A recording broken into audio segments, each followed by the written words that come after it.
बिस्मिल्लाहिर्रहमानिर्रहीम। लाखों करोड़ों दुरूद नबी करीम सल्लल्लाहु अलैहि वसल्लम पर। अस्सलाम वालेकुम दोस्तों, मैं हूं आपका होस्ट उस्मान अली गोंदल। उम्मीद है आप खैरियत से होंगे। दोस्तों, मैंने आपको पिछली वीडियो में भी बताया था कि यूके ने अपने इमिग्रेशन कानून में बहुत ज़्यादा तब्दीलियाँ कर दी हैं। अब इन कानून के बारे में अगर देखा जाए, इन कानून के बारे में अगर मज़ीद डिटेल से देखा जाए तो पहले कल मैंने आपको साइलम के बारे में बताया था कि लोग क्या करते थे कि साइलम अप्लाई करते थे, और साइलम का एक रास्ता जो कि यूके गवर्नमेंट ने बंद कर दिया और कहा कि जो चाहे आप जेन्युइन हो, जो भी हो, आपको एक ना एक दिन अब वापस लौटना पड़ेगा। लेकिन अब उसके बाद बारी आ जाती है, जो दूसरा नया कानून आया है वो और भी ज्यादा खतरनाक है और ज्यादा प्रॉब्लम्स इससे क्रिएट होंगी। सबसे पहली चीज कि यहाँ से जो गैर कानूनी तौर पे जो लोग जाते थे कंटेनर्स में, कश्तियों में सवार होकर वो चले जाते थे, उनके पास दो ऑप्शंस मौजूद होते थे। पहले नंबर पे तो वो सियासी पनाह की दरखास्त दे देते थे, असाइलम अप्लाई कर देते थे, और अब दूसरा उनके पास ये होता था कि वहां से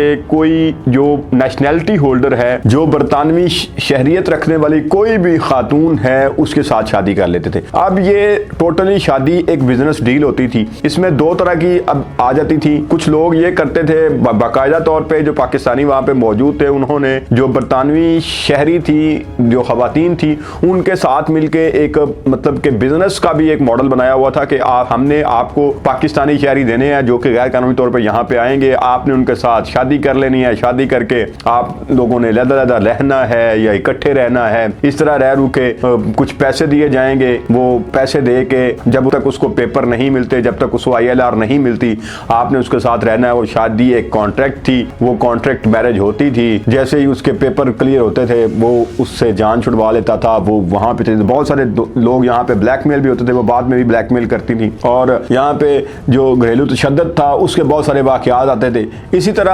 अब जो भी गैर कानूनी तौर पे जो दाखिल होते थे उनके लिए जो दूसरा ऑप्शन था वो भी बंद किए जाने के इम्कानात हैं। उसमें सबसे बड़ा जो फैसला ये कर लिया गया है कि चाहे आपको 20 साल, 25 साल या 30 साल हो चुके हैं, गैर कानूनी तौर पे आप एंटर हो चुके हैं, आपका मकसद है सेटल होना। अब सेटल होने के लिए आपको कोई भी पापड़ बेलने पड़े, बहुत सारे गैर कानूनी काम है आपको करने पड़े, आपने वहां पे सेटल होना है। उसके लिए देखा जाता था, हाँ, काली हो, गोरी हो, चिट्टी हो, जो मर्जी हो, वो क्योंकि हमने कौन सा उसके साथ रहना है, हमने पेपर्स के लिए शादी के लिए। यहाँ पे बड़े फख्र से वालिदैन बता रहे होते हैं हमारे बेटे ने वहां पे पेपरों के लिए, वहां पे कागजात के लिए, वहां पे अपने पेपर जमा करवाए हुए हैं, वहां पे उसने शादी कर ली है, कागज नहीं थे बनते इसलिए उसने शादी कर लिया। तो ये इस तरह की कॉन्ट्रैक्ट मैरिज होती थी। और बहुत सारे जो पाकिस्तानी है इसमें बेवकूफ़ भी बनाते थे उन लोगों को कि मैं आपसे मोहब्बत में मुब्तला हो गया हूँ, या इस तरह की चीज़ें होती थी। इसमें मैं उन रेयर चांसेस की बात नहीं कर रहा जो कि होते हैं कि फॉर एग्जांपल हमारी फैमिली में अगर वहाँ पे कोई मौजूद है और ऑलरेडी शादी की ही गरज से आप वहाँ पे जाते हैं, कज़न मैरिज है या और कोई रिश्तेदार आपके वहाँ पे मौजूद हैं, उनके साथ शादी होती है, तो ये एक डिफरेंट, ये एक फैमिली केसेस हैं। इसी तरह आपको साइलम में भी बताया था, कुछ लोगों की खुद की मजबूरियाँ भी होती हैं, जैसे किसी की दुश्मनी है, उसकी जान को खतरा है और वो वहाँ पे जाके साइलम अप्लाई करता है, या किसी मुल्क में जंग लगी हुई है और वो वहाँ पे जाके साइलम अप्लाई करता है। ये तो जेन्युइन केसेस हो गए ना। इसी तरह कुछ जेन्युइन जो मैरिड केसेस भी थे, लेकिन बहुत सारे लोगों ने देखा देखी कहा कि फलां जो है वो उसने शादी की और यहाँ पे वो सेटल हो गया, अब मुझे भी इसी तरह करना चाहिए। अब जो यूके गवर्नमेंट है उसने ये नया कानून बना दिया कि चाहे आप पिछले 15-20 साल से आप वहाँ पे मौजूद हैं, आप गए गैर कानूनी तौर पे थे, अब वहाँ पे आपके बच्चे भी हो चुके हुए हैं, अब आपकी फैमिली भी वहाँ पे मौजूद है, आपने अपना घर भी ले लिया हुआ है और आप एक फैमिली लाइफ गुजार रहे हैं, लेकिन आपने जो पहले दिन जो गलत स्टेटमेंट दी थी, जो आपने बताया था, जो आपकी इंटेंशंस गलत थी, पहले दिन आपका ये मकसद ये था कि मुझे यहाँ वहाँ पे स्टे मिल जाए या मुझे वहाँ पे रहने की इजाज़त मिल जाए, तो भी आपको वहाँ से डिपोर्ट किया जा सकता है। अब अगर देखा जाए तो ज़्यादातर ये जो होता था, ये स्टूडेंट्स इस तरह करते थे, ये जो गैर कानूनी तौर पे जाते थे। स्टूडेंट्स में अब वो ऐसी शादियाँ देखने में आती थी जिस तरह 3-3 बच्चों की अम्मा जान जो है वो उनसे शादी कर लेते थे, या मतलब कोई जोड़ ही नहीं है, बिना जोड़ के शादियाँ, मतलब यंग बॉयज़, खूबसूरत लड़के जाके वहाँ पे सिर्फ पेपर्स के लालच में आके तो किसी ऐसी खातून जो बेजोड़ शादी है वो कर लेते थे, और बाद में उसका एक ही हाल होता था, डाइवोर्स हो जाती थी, या मामलात ख़राब होते थे, या कोई पैसे देने पड़ते थे। इस तरह के हालात से बचने के लिए उन्होंने नई कानून साजी कर दी है। उन्होंने कहा है कि अगर आप